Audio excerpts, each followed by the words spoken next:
Assalamualaikum warahmatullahi wabarakatuh. Waalaikumsalam. Selamat pagi dan salam sejahtera untuk kita semua. Ya, sebelumnya saya memperkenalkan diri terlebih dahulu ya, ibu-ibu ya. Nama saya Sri Purnamasari. Saya mahasiswa dari Stikes CRC Pontianak yang pada hari ini saya akan melakukan penyuluhan kesehatan tentang seputar kehamilan. Ya, sebelum saya memulai, saya mau tanya dulu ya, ibu-ibu ini kehamilannya udah berapa bulan? Masih dalam tahap semester 1 ya Bu ya? Berarti usia kehamilan 1-3 bulan ya Bu ya? Oke, baik. Baiklah Bu, sesuai dengan kontrak kita kemarin, saya akan melakukan penyuluhan kesehatan pada hari ini kurang lebih selama 15 menit sampai 30 menit ke depan. Nanti yang akan saya bahas itu materinya seputar tentang kehamilan ya, dari perubahan psikologi, dari perubahan fisik, juga dari kebutuhan. Apa saja sih kebutuhan yang dibutuhkan ibu hamil selama masa kehamilan. Baik, sebelum itu saya akan membagikan leaflet terlebih dahulu. Di sini ada leaflet tentang gizi pada ibu hamil. Nanti bisa dibaca-baca untuk di rumah ya ibu-ibu ya. Karena ini kan masih dalam tahap semester pertama ini. Trimester pertama ini kebutuhan yang sangat dibutuhkan oleh ibu hamil ini yang paling utama adalah kebutuhan nutrisinya ya. Baik, kalau begitu kita lanjut langsung ke materinya saja ya. Jadi pertama saya akan menjelaskan dulu konsep dari kehamilan ya. Jadi kehamilan itu ada beberapa perubahan yang akan dirasakan oleh ibu. Ya, yang pertama itu adalah kebutuhan secara psikologi ya, secara mental ibu, persiapan menjadi ibu baru ya, ataupun bisa menjadi ibu untuk yang kedua kalinya. Itu perubahan fisik dari perubahan psikologi mentalnya itu pasti akan berbeda daripada ibu-ibu pada umumnya ya. Terus yang kedua adalah perubahan fisik itu dari bentuk tubuh yang pastinya ya. Dari kehamilan trimester pertama biasanya sudah mulai nampak perutnya agak sedikit membesar, terus sampai ke trimester ketiga ya. Terus selanjutnya keluhan umum yang dirasakan saat hamil ya Bu ya. Di sini yang pertama itu yang paling sering adalah sakit pinggang ya. Untuk cara menghindari keluhan dari sakit pinggang pada masa kehamilan, ini posisi saat mengangkat barang. Nah, di sini ada nih. Ini posisi yang benar. Ini posisi yang salah.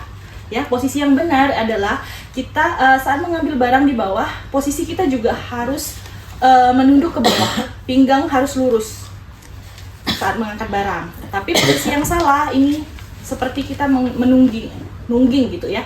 Jadi kita ngambil barang, tapi posisi pinggang kita tetap di atas, tidak sejajar dengan barang yang akan kita ambil. Terus yang kedua, bengkak pada kaki ya. Cara melihat bengkak yang normal atau tidak, ini caranya seperti ini. Nah, kalau bengkak yang ini, bengkak yang normal ya, dia akan cepat kembali saat kita tekan di bagian kaki, dia cepat akan kembali.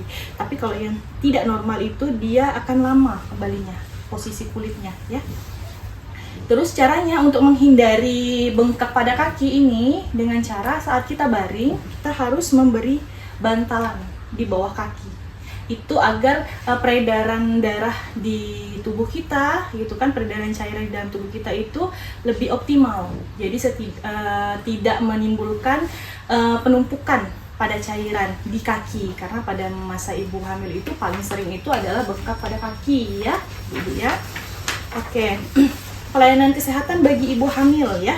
Jadi yang pertama harus rutin periksa ke petugas kesehatan ya. Pada trimester pertama itu sebulan sekali boleh kita lakukan pemeriksaan ya, rutin. Terus semester kedua boleh lebih masih dalam sebulan sekali. Terus trimester ketiga itu minimal kita harus 2 minggu sekali, karena trimester ketiga itu sudah masuk masa-masa yang mendekati persalinan. Nah, biasanya akan ada kontraksi palsu dan segala macam lainnya ya, segala macamnya. Oke, tanda bahaya dari kehamilan itu apa saja sih, gitu kan? Yang pertama itu ada pendarahan. Kalau ada pendarahan berarti ibu-ibu harus memperhatikan ya, pendarahannya itu sebanyak apa gitu.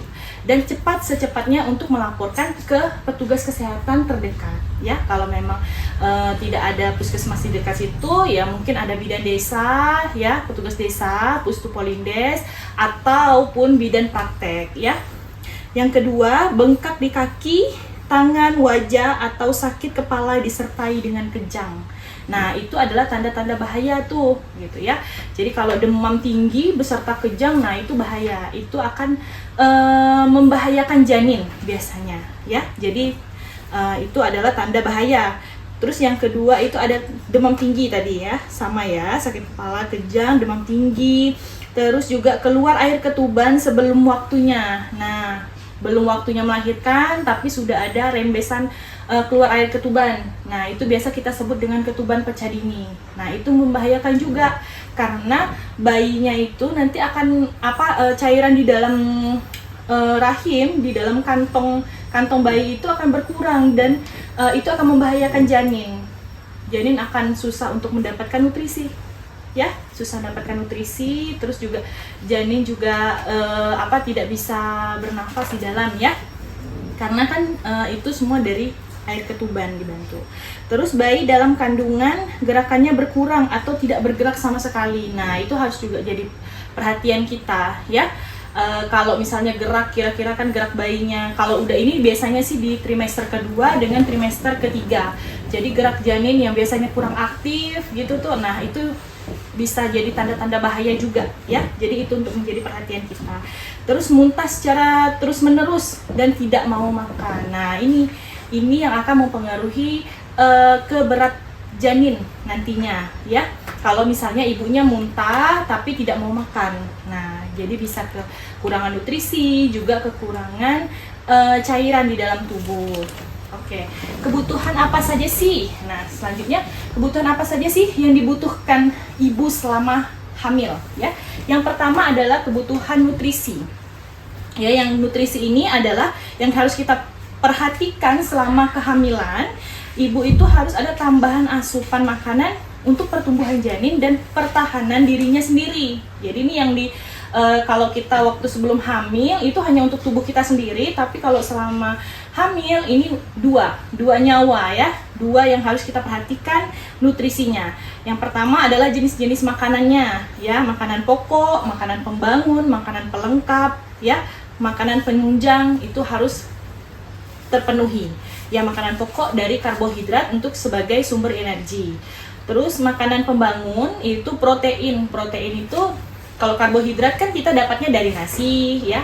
Nasi, ubi, tepung-tepungan itu masuk dalam karbohidrat. Nah, kalau misalnya makanan pembangun, protein itu bisa dari telur, ya, ikan, itu bisa dari protein. Terus makanan pelengkap adalah vitamin dan mineral.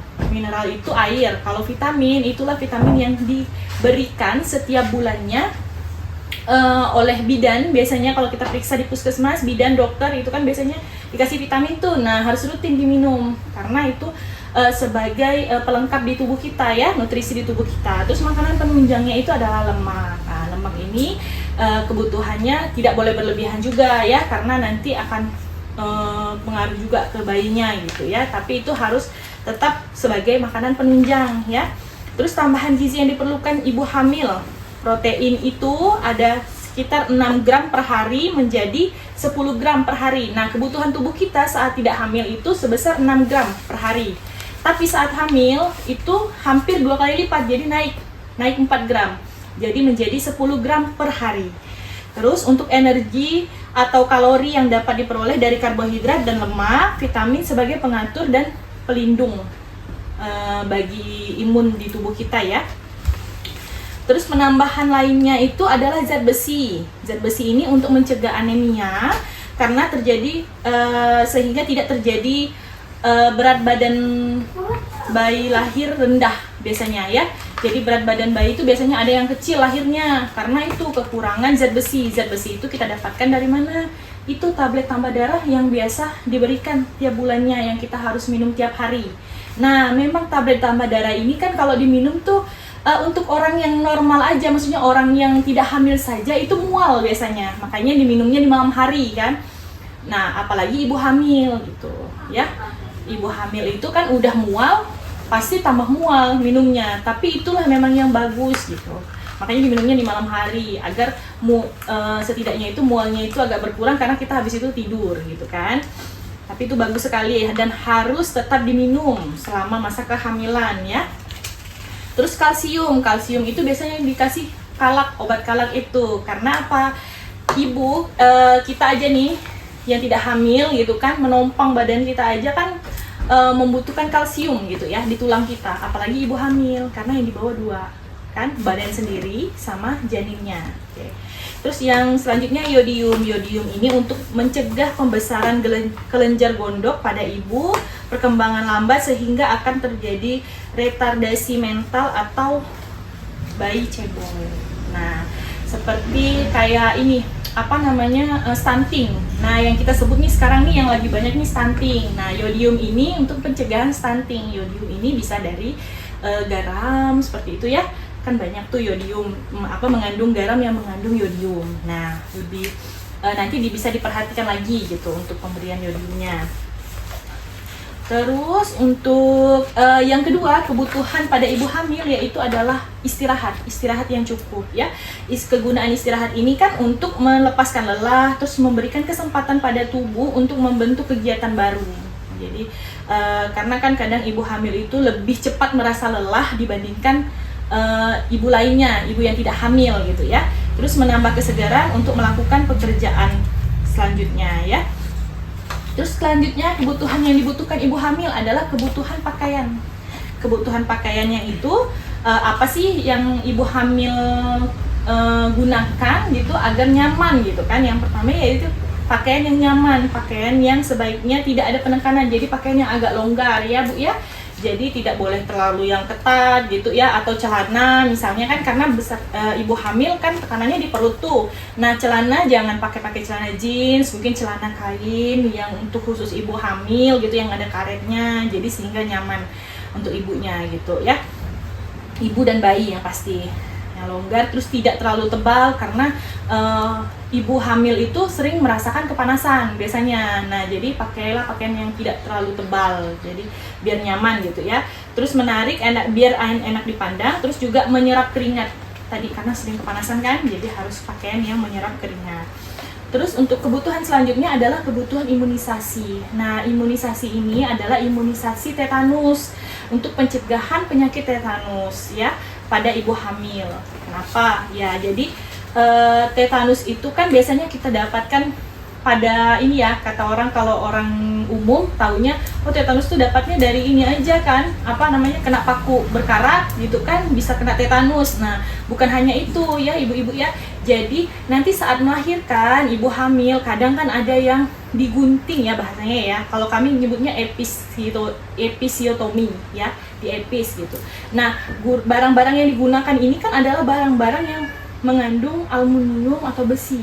Nah kita kan nggak tahu nih kalau pas melahirkan nanti entah melahirkannya di mana gitu kan, terus ada alatnya yang tidak steril atau berkarat. Nah itu kan juga bisa menjadi penyebab tetanus. Makanya itu selama kehamilan kita harus melengkapi tuh imunisasi tetanusnya, imunisasi TT ya. Kalau pada masa kehamilan itu kan biasanya dikasih di umur 4-5 bulan biasanya ya Bu ya. Karena TT itu kan biasanya kalau sekarang hitungan TT itu saat kecil kita kan udah dapat tuh vaksin difteri namanya ya. Difteri itu 3 dosis ya, 3 dosis kita dihitung 1 gitu kan. Terus nanti ada DPT booster, difteri booster di usia 18 bulan. Nah itu hitungannya udah 2 kali TT, berarti 2 kali tetanus, imunisasi tetanusnya. Nah nanti yang ketiga kalinya saat mau menikah kan kita ada tuh suntik TT tuh 2 kali kan. Nah TT 1 sama TT 2 sebulan sebelum nikah sama sebulan setelah menikah biasanya, dengan jarak biasa 1 bulan sampai 2 bulan. Nah itu udah masuk ke TT 3 ya. Berarti setelah itu di SD dulu. Di SD kita dapat 2 dosis biasanya, itu udah dihitung TT 3. Terus pada saat catin TT 4. Jadi nanti di kehamilan pertama, di saat umur kehamilan 4 sampai 5 bulan itu nanti berarti kebutuhan TT-nya sudah terpenuhi karena TT itu kan dosisnya 5. 5 kali tete kan. Jadi habis itu dosisnya terpenuhi. Nah, nanti pas saat di kehamilan kedua mau diulang lagi untuk yang 2 tahun plus itu nggak jadi masalah. Habis itu udah tetenya seumur hidup, jadi tidak perlu lagi suntik tete. Jadi kekebalan di dalam tubuh kita tuh sudah terbentuk ya. Terus selanjutnya selain tete ada yang namanya senam hamil. Nah, senam hamil ini itu fungsinya untuk mengajarkan ibu untuk relaksasi ya, merelaksasikan tubuh. Selain itu juga mengajarkan ibu untuk cara mengedan yang benar gitu ya. Jadi membimbing wanita menuju suatu persalinan yang fisiologi. Fisiologi ini adalah persalinan yang normal. Nah, jadi dengan senam hamil ini bisa mengajarkan kita untuk supaya persalinan itu normal. Jadi tidak persalinan yang patologi. Kalau patologi itu adalah persalinan yang ada komplikasinya. Komplikasinya misalnya harus harus di seksio kan, harus di SC, harus dioperasi biasanya kan. Nah, kita mengajarkan senam hamil ini agar tubuh ibu menjadi rileks gitu kan. Terus ibu tahu cara mengedan yang baik dan benar gitu kan, untuk mencegah tanda-tanda bahaya juga selama kehamilan ya. Caranya selain itu juga dapat memperbaiki sirkulasi darah, terus mengurangi pembengkakan pada kaki ya, terus memperbaiki keseimbangan otot, mengurangi kram dan kejang pada kaki. Kan ibu-ibu pasti selama kehamilan sering ya merasakan kram ya Bu ya. Nah, terus menguatkan otot-otot perut, terus mempercepat proses penyembuhan setelah melahirkan ya. Jadi ini ada gambarnya, contoh-contohnya ya. Senam hamil. Ini di sini Bu. Ada mengangkat ujung kaki ya caranya. Jadi ujung kaki tuh telapak kaki ini angkat. Seperti ini. Ini contohnya, diluruskan terus dibengkokkan ya. Nah, terus untuk yang kedua itu cara tidur yang nyaman. Nah, cara tidur yang nyaman pada ibu hamil itu seperti ini. Ya. Jadi bantal satu untuk di kepala dan satunya untuk di bagian tengah kaki gitu. Jadi guling gitulah ya. Jadi ada. Terus kedua ini senam duduk sambil bersila. Nih, boleh nih. Kakinya disilakan seperti ini, terus digerakkan naik turun gitu ya. Disilang, gini kakinya disilang gini, terus naik turun aja. Seperti itu ya. Sambil bersila kan sambil duduk biasanya kan. Nah, posisinya biar perutnya ini tidak ada sanggahan gitu ya. Terus selanjutnya senam untuk di pinggang. Nah, posisinya terlentang seperti ini. Nah, jadi bokongnya naik turun seperti ini. Digambar ya. Ini kan lurus, nah ini naik turun. Nah, setelah itu posisi merangkak. Posisi merangkak ini seperti menungging seperti ini. Nah, terus naik turun juga di bagian pinggangnya ya, untuk relaksasi di bagian pinggang. Terus senam dengan lutut. Nah, dengan lutut ini bisa nih. Kakinya ditekuk satu seperti ini, terus sudah ditekuk, dibuka seperti ini ke samping ya, berarti ya. Terus senam dengan satu lutut. Nah, kalau senam dengan dua lutut nih seperti ini. Jadi ditekukan terus digeser kanan kiri seperti itu ya. Jadi itu tuh untuk supaya nih otot-otot di kaki kita tuh rileks saat melahirkan kan. Otot ini kan kadang suka kram nih kalau kita dalam posisi melahirkan kan. Nah, itu sambil senam hamil ini untuk melatih elastisitas dari kaki kita saat nanti posisi melahirkan normal ya. Oke, cara pernafasan dalam waktu hamil ya, waktu persalinan. Jadi tarik nafas dalam, baru hembuskan. Nah, cara mengedannya itu adalah cara meniup. Jadi jangan kayak mengedan seperti itu. Jadi dia mode meniup pada saat kontraksi, gitu ya.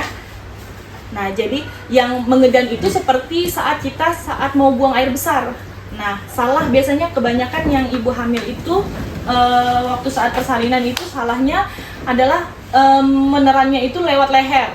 Nah, yang benar itu adalah menerannya itu menekan perut ke bawah seperti kita mau buang air besar ya. Oke. Untuk senam hamil sudah sampai di situ ya Bu ya. Terus yang selanjutnya adalah kunjungan pemeriksaan kehamilan. Nah, ini yang lebih penting ya. Yang lebih penting itu adalah kunjungan pemeriksaan kehamilan. Nah, yang tadi saya bilang 1 kali kunjungan selama trimester 1 ya, selama 14 minggu bisa, sebulan sekali juga boleh ya. Terus 1 kali kunjungan selama ini yang wajib ya, yang wajib itu ada 4 kali. 1 kali dalam semester 1, 1 kali dalam semester 2, 2 kali dalam semester 3 ya.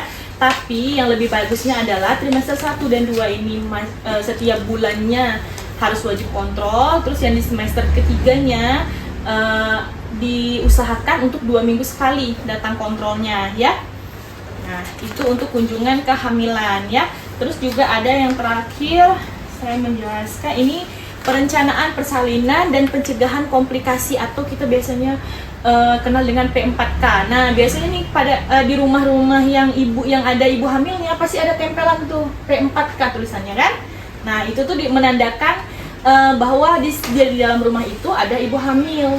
Nah, jadi orang-orang akan tahu, kader-kader kesehatannya akan tahu gitu. Biasanya akan dikunjungi rutin bila ibu nih tidak pernah pergi ke puskesmas periksa atau tidak pernah pergi ke bidan periksa. Nah, itu nanti akan dikunjungi tuh dengan kader-kader kesehatannya, kita sweeping. Karena wajib pemeriksaan itu minimal 4 kali tadi yang saya bilang selama kehamilan ya. Jadi persiapan untuk menghadapi persalinan itu yang pertama mengetahui perkiraan tanggal persalinan. Nah, tafsiran kehamilan melahirkan itu harus tahu dulu ibunya ya. Nah, terus yang kedua adalah menentukan penolong dan tempat persalinannya. Nah, dari semester awal nih seperti sekarang ini udah harus tahu dulu nih mau melahirkan dengan siapa, dengan bidankah, di puskesmas kah, atau di rumah sakit dengan dokter kah gitu ya. Terus tempatnya juga harus ditentukan ya dari sekarang. Terus yang ketiga adalah tabulin, yaitu adalah tabungan persalinan. Nah, itu juga harus penting. Terus jaminan kesehatan yang akan kita gunakan. Nah, itu juga udah kita persiapkan nih dari sekarang kan, mumpung masih ada sekitar 6 bulanan ya, 7 sampai 6 bulanan. Nah, itu kan bisa dipersiapkan. Terus yang keempat yaitu menyiapkan kendaraan yang harus standby. Karena ibu hamil ini kan kadang bukan saat melahirkan aja, kadang tuh ada komplikasi di tengah-tengah persalinan, ada kontraksi, kadang kan itu kan kita harus butuh kendaraan biar cepat sampai ke fasilitas kesehatan.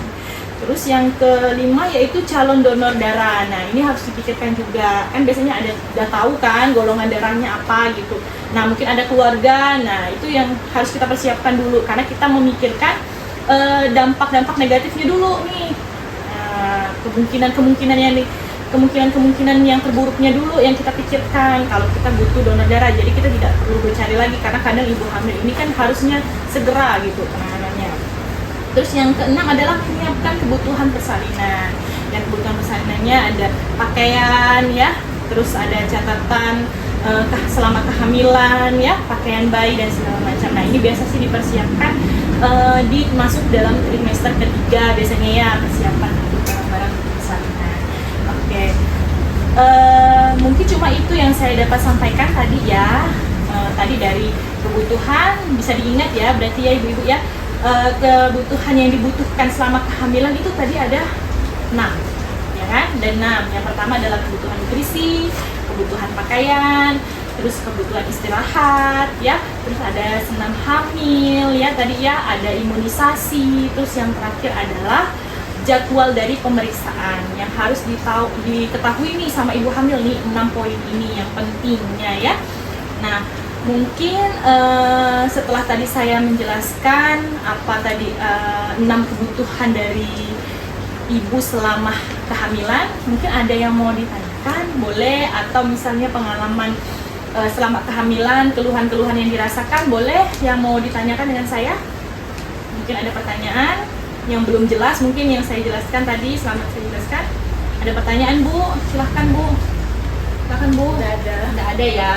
Oke, berarti tadi tanda-tanda bahaya yang saya sebutkan mungkin ada pernah yang mengalami? Nggak ada sih. Nggak ada ya.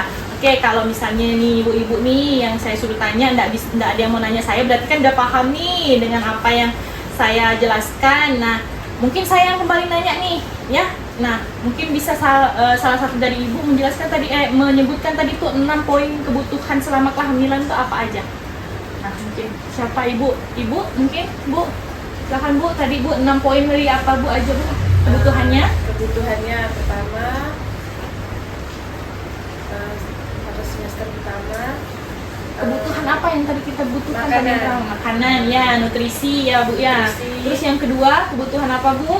kedua pakaian. Ya pakaian. Terus yang ketiga Yang ketiga itu senam hamil ya. Tadi senam hamil. Terus yang keempat yang keempatnya tadi itu imunisasi. imunisasi ya.